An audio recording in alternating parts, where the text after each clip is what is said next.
we had a lot of comments. I'm not sure if you saw on our YouTube channel with the interviews we posted. And from our previous interview, I had a lot of comments and different requests and things like that. And we were communicating back with some of those people who were watching and enjoying the videos. So someone wanted me to ask you, just plain and simple, tell us a story that we haven't heard before. You have awesome interviews. They want to hear something from you that's unique and different. So tell us something. Give us an exclusive.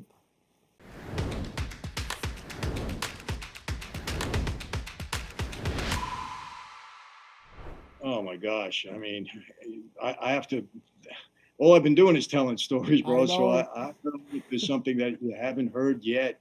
But I got to tell you this. I mean, I got some things on my own channel that are coming up that I can't reveal at the moment.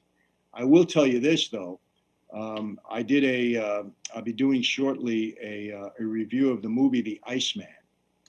And for those of you that don't know who he is, 𝐟𝐸𝐿 𝐾𝐭 was, I don't want to call him a serial killer because he didn't fit that profile, but he certainly was a predator who allegedly was involved with all 5 Cosa Nostra families in New York. And I spent 25 years on the street, and I never heard this guy's name mentioned once. Wow. And the reason for that, I mean, he was definitely a sociopath, definitely a psychopath, and a pathological liar about many, many, many things. So I'm going to do kind of a profile on him, and I am going to reveal some things that I don't think have been revealed before. I can't do it now because then all my team is going to get mad at me. Come on, Michael, it's me. It's Matthew you're talking with. Huh? I know, but you're gonna have to slide on this one. Now I got to promote. You got to listen to my YouTube channel, everyone. Look, we're getting almost 500,000 subscribers. So, and we're very grateful for that. By the way, we're doing a huge giveaway when we hit 500,000, which probably will be sometime in May.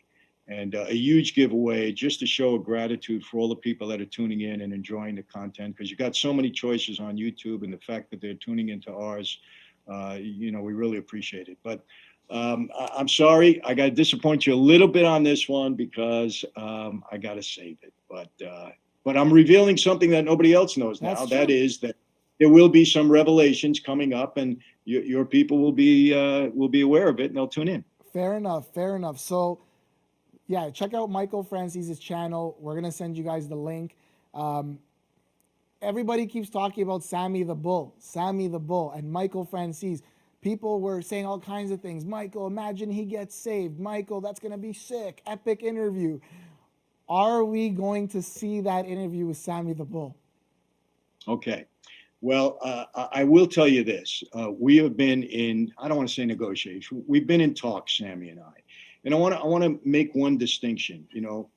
Look, Sammy's the real deal, no doubt about it. He was the underboss of that family. Sammy grew up in that life from the time he was, in his teens. So he's the real deal. He's telling a lot of great stories, no doubt about it. And a lot of them are experiences that he had. I mean, there's no doubt about it. He led a very active life in that life. Let me give you the distinction between Sammy Gravano and Michael Franzese. Sammy was a gangster, okay? He was a gangster. He did everything. He was on the street. I don't have to get into it. It's public what he did, and the murders and all of that. And he stands by it. He doesn't shy away from it.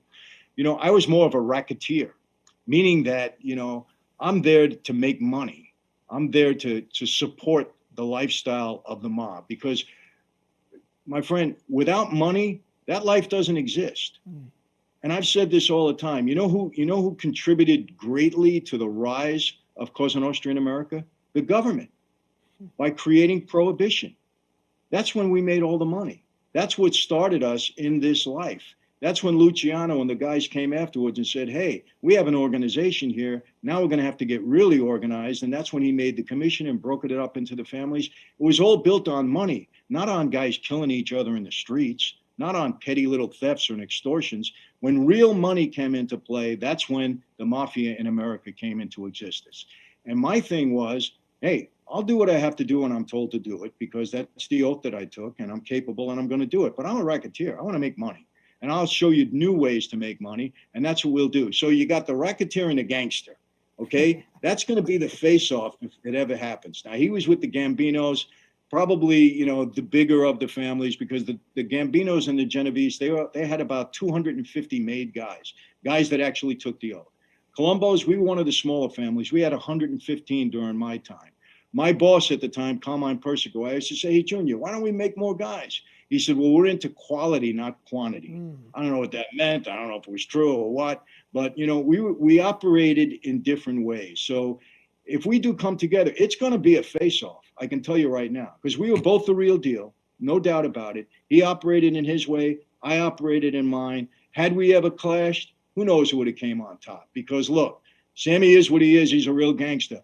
When it comes to surviving, I'm a survivor. I'm going to do what I have to do. I'm not going to let anybody get the best of me when I'm paying attention. So, you know, it's going to be very, very interesting the way we look at the life. And we'll see what happens. You know, I can tell you, I think it's going to happen. I really do. And but it's going to happen the right way. And if it does happen, it's going to be in a pretty near future. It's not going to be that far away.